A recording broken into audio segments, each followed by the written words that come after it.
Hello guys, j'espère que vous allez bien. Vous savez, j'ai vu un petit clip concernant le mariage. Ça montrait plus un mariage traditionnel. Je vais vous le montrer dans quelques instants, mais là, laissez-moi vous dire mon idée du mariage. Vous savez, comme étant petite fille, quand on regarde le mariage, on voit la belle robe et tout ça. Plus on grandit, on se dit que le mariage, notre mari, on le voit comme notre partenaire. Celui qui va être avec nous, qu'on va faire nos projets, qu'on va être à côté, on se prépare pour être au même niveau. Et puis moi, comment je vois ça? Je me dis, j'ai commencé à avoir une nouvelle réflexion face au, au partenaire qui est appelé à être ta destinée. Et mariage, on n'a pas besoin directement de le voir dans un fait, peu importe comment vous déclarez votre mariage, mais la personne qui est votre partenaire, il faut le voir comme étant quelqu'un qui est avec vous. Est-ce que vous comprenez? Donc, c'est quelqu'un qui est... C'est pas quelqu'un que vous allez devoir construire. Parce que la personne est déjà construite. C'est quelqu'un, la même façon que nous, on se prépare à être qui qu'on est appelé à être. Vous savez, on est toujours en phase d'évoluer. On n'a jamais fini d'évoluer finalement. Mais quand on est appelé à rencontrer cette personne-là, on est appelé à réellement rencontrer cette personne-là, ça se fait d'un tel naturel. Je ne sais pas comment vous l'expliquer, mais ça se fait d'un tel... Il n'y a pas à se poser de questions. Dès qu'on sait qu'on rencontre cette personne-là, qui est appelée à être notre partenaire, c'est une évidence. Cette personne-là fait partie de nous. C'est-à-dire que même si chacun, on est en train de faire nos trucs, on est dans notre réalité, mais on se retrouve, on est connecté. Et il n'y a pas de complications. La conversation ne se fait pas doucement. La conversation ne se fait pas comme en étant forcée. Donc, tu dois forcer la relation, tu dois forcer à parler, tu dois recevoir des reproches où il n'y a pas le mandat de devoir prouver à la personne que tu es une bonne femme parce que tu es la bonne femme pour lui et il est le bon pour toi. Aussi simple. Et quand c'est le bon pour toi, tu n'as pas à prouver à la famille de cette personne que tu es bonne, ou ainsi de suite, ou ta famille, ou ainsi de suite, parce que vous êtes bons l'un pour l'autre. Et puis c'est ça qui fait la pièce du casse-tête. Et malheureusement, des fois, avec les traditions, avec l'influence et tout ça, on va souvent se précipiter dans le mauvais. On va prendre la mauvaise pièce et essayer de créer quelque chose. Et à l'intérieur de nous, on le sait que c'est pas la bonne pièce. On le sait que c'est pas notre pièce. Et on va essayer vous savez, des fois, on a peur de recommencer. On a peur de se dire que, ah, c'était pas la bonne pièce. Et on essaie de se forcer, mais on sait que, vous savez, le mariage, ce n'est pas juste une question d'amour, c'est aussi une question de sentir que c'est notre bonne pièce. On va construire la bonne image. Donc, c'est vraiment ça. C'est vraiment cette idée qui me venait comme ça. Et là, maintenant, je vais aller sur le côté traditionnel. J'ai vu ce vidéo-là. Je sais que chaque tradition, on respecte chaque tradition de chaque endroit. Mais moi, je me suis venue avec un fait important à savoir. Souvent, malheureusement, dans la tradition, il y a quelque chose qui est mis en avant, c'est que oui, le mariage c'est important, même dans la Bible, on le dit, si c'est pas bon d'être seul, oui, je comprends, mais moi je dis toujours, mieux vaut être seul que mal accompagné. Mieux vaut que tu sois seul que tu sois avec quelqu'un qui ne te comprend pas. Mieux vaut que tu sois seul que tu sois avec quelqu'un qui te fait reculer. Mieux vaut que tu sois seul que tu sois avec quelqu'un qui te crée de l'anxiété. Mieux vaut que tu sois seul que tu sois avec quelqu'un qui veut te changer ou essayer de te reformater à son image parce que tu n'es pas son image. On n'est pas là en tant que tel, moi, comment je vois, quand deux personnes décident de se mettre ensemble, c'est pas parce qu'ils tiennent à se compléter. C'est parce que ça veut dire que c'est deux êtres incomplets et qui essaient de faire un pourcentage. Non. Je vois que c'est deux êtres qui veulent créer avec leurs éléments qu'ils ont, ils veulent prendre de l'expansion. C'est-à-dire que déjà, je sens qu'il y a un mauvais casse-tête quand on essaie de se mettre avec quelqu'un qui n'a pas les mêmes pièces que nous, qui n'a pas la même façon de voir que nous. Bon, c'était ma petite réflexion face à tout ça. Maintenant, je vais vous laisser regarder ce petit vidéo. On va aller, je pense que ça, c'est euh, une cérémonie pour qu'une femme doit prouver à son futur mari et à sa belle famille, pas à son futur mari. Je pense que son futur mari, là, il aime, donc le choix est fait, mais elle doit prouver à sa belle famille qu'elle est une femme digne d'être l'épouse de leur fils. Je vous laisse écouter ça et puis on va parler de ça rapidement. Donc ici, qu'est-ce qu'on voit? C'est un sort de, c'est une rituel, un rituel en tant que tel, de que cette femme, elle entraîne, on voit de presque de, de brasser la nourriture, la semoule et tout, pour pouvoir prouver, c'est la façon en tant que telle de prouver à la belle famille qu'elle travaille bien. Et je sais que c'est très commun dans beaucoup dans les traditions de ce côté parce que le mariage est vraiment vu pour la femme comme étant sa raison.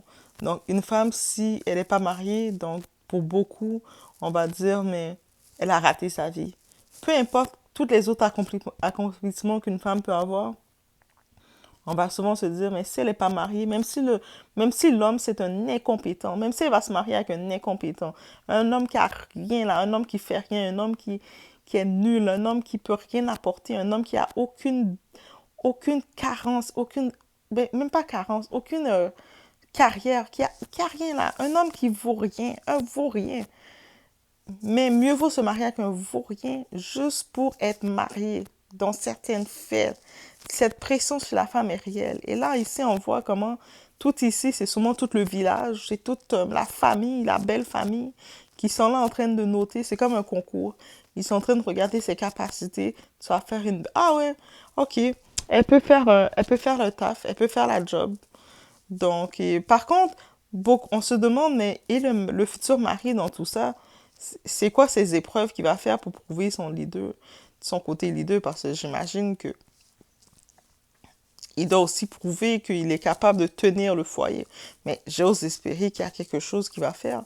Mais souvent, non, il n'a rien à faire parce que, comme je vous ai dit, l'homme n'a aucune compétence à avoir souvent dans beaucoup de cas. Parce qu'il rend honneur à la femme de la mariée. Et c'est pour ça que beaucoup de ces hommes-là, ils n'ont aucun respect et valeur de l'union. Parce que les autres, pour eux, ils vont rien te donner, rien t'apporter, mais ils vont avoir la prétention de dire le fait qu'ils t'ont marié, qu'ils vont te rendre heureuse. Ah, mais moi, je vais te rendre heureuse. Comment tu vas me rendre heureuse? Tu me donnes rien. Tu me donnes rien, tu m'apportes rien, tu ne donnes même pas, tu me nourris même pas mon intellectuel, mais tu penses me rendre heureuse.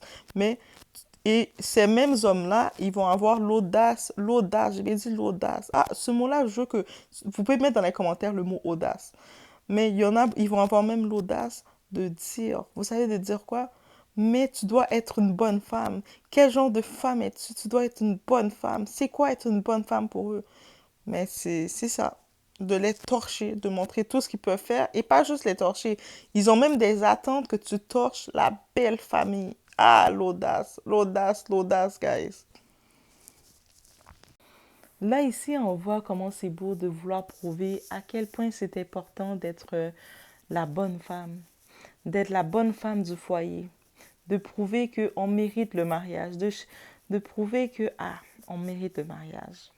Pas avec nos capacités intellectuelles et plus. Oui, intellectuelle va servir, mais pas plus que ça. J'y vais avec ce témoignage que j'avais vu qui m'avait vraiment marqué. C'est cette femme ici qui, actuellement, qui racontait. Elle étudiait, elle était en train d'étudier parce qu'elle voulait, son rêve, à la base, c'était d'être avocate. Oui, elle avait ce rêve d'être avocate, de pouvoir défendre des causes et tout ça. Elle commençait à étudier.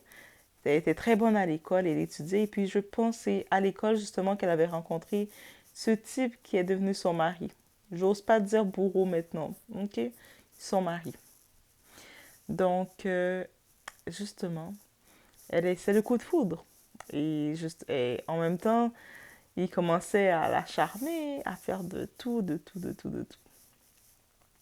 elle venait d'une famille de personnes, sa mère travaillait, dans le travaillait, vendait au marché.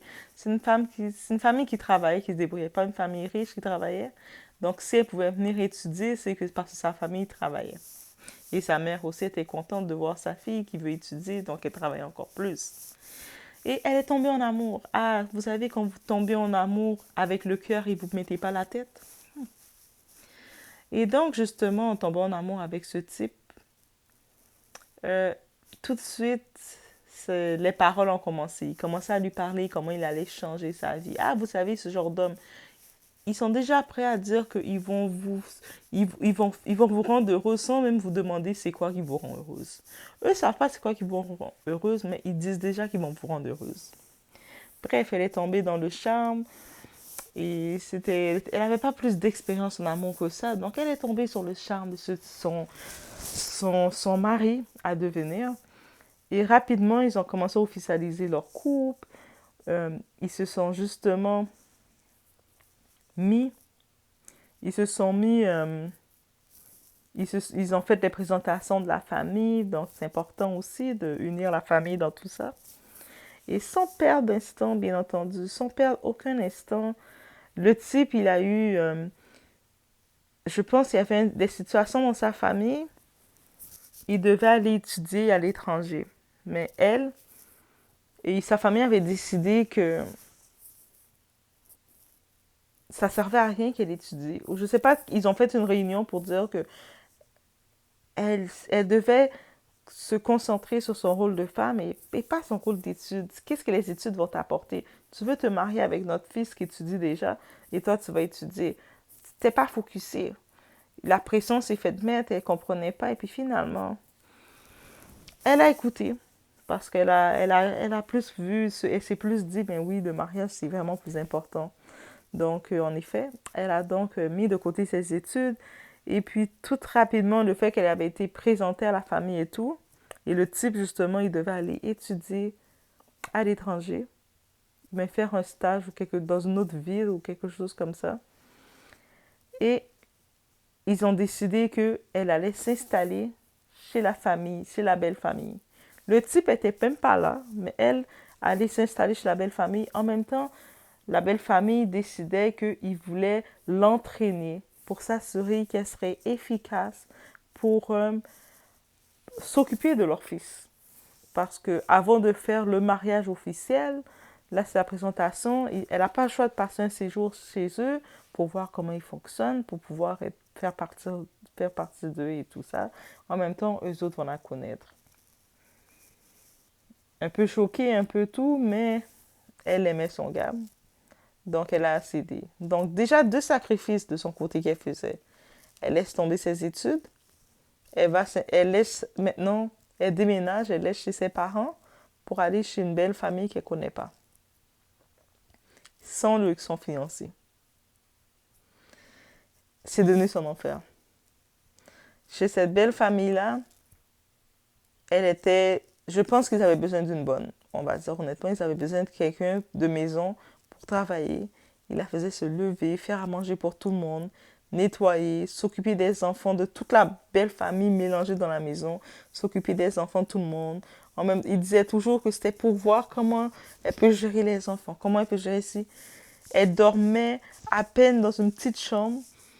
Et bref, et même si elle voulait se plaindre à son fiancé, il y avait toujours quelqu'un de la belle famille pour observer, s'assurer qu'elle ne disait rien, qui restait pas loin. Donc, elle ne pouvait même pas être en intimité pour parler. Et puis, elle ne pouvait même pas faire, même dans la chambre où elle était, elle ne pouvait même pas fermer la porte. Il n'y avait pas de porte. Elle était dans une chambre sans porte, même pas d'intimité. Même si elle se change, quoi que ce soit, n'importe qui passe la voit. Pas d'intimité. C'était dans ça qu'elle était au nom de l'amour. Donc, le type, pendant ce temps-là, il est en train d'étudier, faire ses trucs, s'amuser, faire sa vie. Et elle est là, en train de se préparer à être son épouse dans sa belle famille, dans la famille du type. Et le type, en faisant la vie, en étant étudiant qu'il était, je pense qu'il y a eu des situations que il ne pouvait pas, toute la famille ne pouvait pas tout payer ses études. En plus de la mettre dans ces conditions-là, Troisième sacrifice, elle devait subvenir financièrement aider aux besoins de ce type-là. Donc, elle devait demander à sa famille, techniquement, sa famille avait de l'argent pour elle, pour qu'elle puisse étudier, mais elle n'étudiait pas. Donc, elle avait réclamé cet argent-là de la donner, de faire une dot, de la donner. Et elle prenait cet argent pour donner aux études de son futur mari. Déjà 3 sacrifices. Moi, je compte déjà 3. Elle laisse tomber les études. Elle vit sur une belle famille de l'enfer. Plus, elle doit payer, elle doit faire sa famille lui donner l'argent qui servait à ses études pour subventionner les études de ce mari. Actuellement, tout ce que le gars, il lui promet en retour en balance, c'est une promesse de mariage. Je ne sais pas le calcul, peut-être on ne fait pas les mêmes calculs, mais moi je trouve qu'il y a une balance, qu'il y a un équilibre qui n'est pas nécessairement juste. Mais bref, l'amour c'est comme ça. Et si elle n'a pas le choix, elle est déjà engagée avec lui, ça fait du temps qu'elle est avec lui. Si elle refuse, mais ils vont la mettre dehors, et puis le monde va mal parler d'elle, vont dire comment ça, t'es pas capable de te marier, quel genre de personne que t'es, la belle famille t'ont rejeté parce que t'es une mauvaise fille, et bref, vous savez, la réputation que ça va engendrer. Donc, elle supportait en se disant, ben, tout ce qu'elle supporte maintenant, finalement, ça va lui servir à quelque chose. 1 année passe, 2 années passent, 3 années passent, 4 années passent. La 5e année, dans la belle famille toujours, donc elle était vraiment traitée, elle était l'employée de la belle famille. De temps en temps, le type venait la voir, elle passait un peu de temps avec lui. Des fois, il apportait 2-3 cadeaux, mais pour elle et toute sa famille. Et sa famille finissait par tout prendre, donc il la laissait sans rien. Et elle tolérait parce que elle est une bonne femme. Je suis là pour vous. Et elle a eu sa grande surprise, sa déception, rendue vers la 5e année. Le type est venu dans la maison. Le type est venu dans sa famille. Il revenait, il avait son diplôme en main. Elle est contente, ça dit c'est le mariage. Elle tape des mains. Et vous pouvez imaginer dans les conditions qu'elle était avec cette belle famille. Elle n'avait pas pu être coquette, bien se maquiller, mettre du parfum. Elle n'est pas dans les conditions pour se faire ça. Et sa belle famille l'ont pas mis dans des belles conditions. Que quand tu es à la maison et puis tu es coquette ou tu prends soin de toi, quand tu vis chez tes parents, vous imaginez. Donc, elle était pas très coquette comme il la connaissait parce qu'elle n'était pas dans les bonnes conditions. Et à sa grande surprise, le type, son soi-disant fiancé, il revient avec son diplôme, oui, mais pas toute seule. Il vient avec, pendant qu'il était parti tout ce temps-là, il avait eu le temps de se marier à la mairie avec une autre camarade de classe qui avait étudié comme la même façon qu'il avait rencontré. Et quand elle a laissé l'école pour rester dans sa belle famille, il a rencontré une autre fille et c'est devenu sa chérie, fiancée avec un gros ventre enceinte. Même pas fiancée, mariée parce qu'il s'était marié à la mairie avec elle. Il annonçait ça à sa famille et puis il venait présenter à sa famille tout ça. Sachant que elle, il savait qu'elle était toujours chez sa famille. Et puis il savait que elle subventionnait ses cours parce que sa famille à elle, qui lui donnait, qu'il payait ses cours à lui, qui subventionnait dans ses cours à lui. Donc je me suis dit, comment quelqu'un peut voler ta destinée? Tout ça pour la promesse de mariage, parce qu'on t'a tellement dit que le mariage, c'était tout ce qui comptait. Tu ne valais rien dans ce monde si un homme te mariait pas. Ah, le diable est un menteur. Et bien entendu, quand le fils, finalement, il vient bien marié, avec une femme, sa femme qui est bien enceinte, la belle famille, il la regarde, même si elle a fait 5 ans dans la maison comme ça, comme leur boniche, leur personnel gratuit. Ils ne veulent plus d'elle. Elle n'a plus sa place là. Donc, ils ont fait ses valises et ils ont fait des histoires pour la faire dégager. Elle pleurait, elle avait honte, elle était plus du tout dans l'état de rien du tout. Et sa belle famille s'est même moquée d'elle en disant, mais regarde la femme qu'il a mariée et regarde-toi. Alors qu'elle, elle était à quelques instants dans cette condition de cette femme. C'est pour ça que des fois, la morale qu'on peut tenir de cette histoire, des fois, le diable est tellement un voleur, un menteur, que vous êtes dans votre condition en train de vous préparer, faire vos trucs, mais vous êtes tellement empressé le diable va venir vous offrir un faux mariage. Il va venir vous offrir un faux candidat, un faux prétendant, un va-nu-pied, quelqu'un qui n'a aucune valeur pour vous. Et vous allez des fois tout risquer en pensant que c'est le bon, pour finalement vous rendre compte que non. Mais maintenant, je tiens à vous dire qu'on peut toujours faire demi-tour. On n'a pas à rester là, se dire et rester là, comme elle, aussi longtemps que ça. On n'a pas à dépérir aussi longtemps que ça, sur promesse de mariage. Ou même décider, même s'il aurait marié, est-ce que vous pensez qu'il aurait bien traité? Ils sont déjà même plus dans les mêmes conditions. Lui, il serait quand même, il aurait finalement, il aurait fini par la tromper avec des intellectuels, avec d'autres filles de son milieu. Et elle serait restée à faire quoi? À servir de boniche dans la maison. Combien d'hommes que vous voyez là, qui ont leur femme à la maison, mais ils sont à longueur de journée en train de gratter toutes les femmes qui voient, essayer de parler à toutes les filles, déranger tout le monde. Donc voici, qu'est-ce qu'il attendait?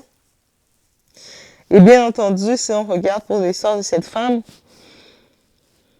on l'a juste laissé prendre son sac avec 2, 3 vêtements qu'elle était venue initialement, mais toutes les autres peut-être 2, 3 petits beaux morceaux qu'elle avait eus, ils n'ont même pas laissé prendre. Donc elle est retournée dans sa famille. Sa famille a eu honte parce qu'ils ont dit, mais comment t'es resté tout ce temps-là dans ta belle famille et qu'est-ce que tu les as fait pour qu'ils puissent te chasser? Donc, c'est toi qui as raté le coup. Tu aurais dû bien te comporter. Tu avais juste une chose à faire et bien agir comme une bonne femme. Et c'est quoi bonne femme pour eux? Je vous dis, les voleurs de destinée, faites attention à eux. Les voleurs de destinée, faites attention à eux. Ils vont venir vous prétendre faire des fausses promesses. Moi, je vais te rendre heureux. Moi, je suis l'homme, le seul qui peut t'aimer. Moi, je veux je veux te ça, alors qu'ils ont déjà vu ton trésor. Ils ont déjà vu toutes les opportunités qu'ils peuvent gagner chez toi. Ils vont venir dérober, voler, le prendre, te meurtrir et te laisser là. 2024, on utilise du discernement, on est ferme. On ne laisse pas les voleurs de destinée nous faire croire que c'est eux qui nous donnent la vie alors que c'est nous qui avons les trésors pour les élever. Et puis, juste sur le prétexte du piège de mariage. Je n'ai pas le choix parce qu'il va me marier. Parce que dans le plan de Dieu, il le dit. Mon temps, c'est pas ton temps. Prépare-toi pendant ce temps-là. Reste prête pour recevoir ce que j'ai pour toi. Parce que ce que j'ai pour toi, c'est merveilleux. Je ne vais pas te donner quelque chose qui est à moitié achevé. Je ne vais pas te donner un homme que tu vas devoir payer pour lui pour le faire rentrer au pays, que tu vas devoir payer pour lui pour subvenir à ses besoins, que tu vas devoir l'envoyer de l'argent pour le nourrir. Non, mon enfant. Et puis même si que vous êtes croyant ou pas croyant, je vous dis, dans la Bible, là, je vous conseille de lire cette Bible-là. C'est des paroles d'amour. Il y a une parole qui dit que j'aime beaucoup. Les plans que j'ai pour toi, mon enfant, sont si merveilleux. C'est des plans d'amour. D'amour qu'un père, même ton père, des fois terrestre, que tu ne penses pas, il peut des fois manquer parce que vous savez, nous, comme êtres, comme humains, on va manquer. On va faire des fautes, on est imparfait. Mais le plan de Dieu qu'il a pour nous est un plan d'amour, de perfection. Mais on est tellement subjugué à se laisser tenter, essayer d'aller plus vite, qu'on va essayer de se mettre avec n'importe quel zigoto, n'importe quel truc qui ne vaut pas. Donc, si on peut retenir une chose, ce que tu forces à vouloir prouver aux gens qui tu es, la personne qui est déjà faite pour toi, tu n'as rien à le prouver. Ah, tu n'as rien à le prouver parce que c'est déjà fait. Les paroles qu'il va te dire, c'est moi c'est moi qui est devant parce que je suis l'homme. La personne qui est devant toi va jamais te dire ça parce qu'il va dire, je ne veux pas être devant toi, je veux être à tes côtés. Je ne veux pas être là qui va te diriger et je ne veux pas être là pour te changer parce que tu as déjà été créé à l'image que tu devais être pour moi. Mais je veux évoluer avec toi. Donc, des fois, il y a des petites choses qu'il faut comprendre et savoir si c'est fait pour vous ou pas. Et même si des fois on se dit, ah, mais trop tard, ouais, je me suis déjà engagée dans une relation, je n'ai pas le choix, qu'est-ce que le monde va dire? Qu'est-ce que la belle famille, qu'est-ce que les gens autour vont dire si je décide de faire changement? Mais quand on parle de ta destinée, est-ce que tu es prêt à rester dans un plan qui n'était pas ton plan et d'être malheureuse avec quelqu'un qui est là que pour te voler, te dérober parce qu'il t'a menti à la base? À la base, il n'avait rien à t'offrir, même du support moral. Même du support moral, il ne pouvait pas te donner. Donc, c'était cette petite réflexion que j'avais avec vous. De temps en temps, je pense, on fait des réflexions comme ça. OK? Donc, faites attention à vous. Ici, chez la doigt, on peut utiliser aussi le discernement, peu importe ce qui arrive. Je vous laisse sur ce, faites attention à vous.